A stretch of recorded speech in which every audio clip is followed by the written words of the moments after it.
O'zbek tiliga davlat tili maqomi berilganiga 35 yil to'ldi. Mana hozirgi yoshlar she'rlar o'qiyapti, monologlar aytishyapti. O'zbek tiliga davlat tili maqomi berilganligidan xursand bo'lishyapti.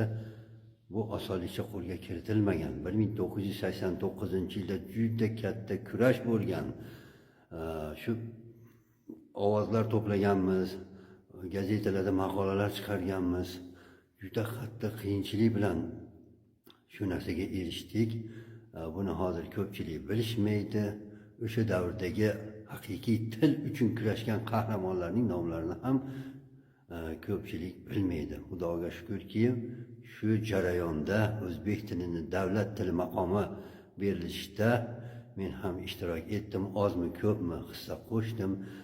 Bu mening o'z tilimni sevishimdan, mana shu millat uchun, til uchun jon fido qilib harakat qilishimdan dalolat beradi. Bundan bemalol maqtansam bo'ladi. Mana shu davlat tili, o'zbek tili bo'lishida mening ham ozgina bo'lsa-da ulushim bor, hissam bor. Tomoshabin bo'lib turmadim. Til uchun, millat uchun harakat qildim, intildim. Demakki, bundan men juda ham faxrlanaman.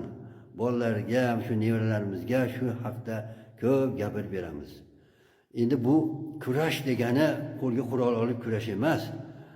Mana shu maqolalar yozib, tashviqotlar qilib, o'zbek tili buyuk til ekanligini tushuntirishdan ham iborat bo'ladi.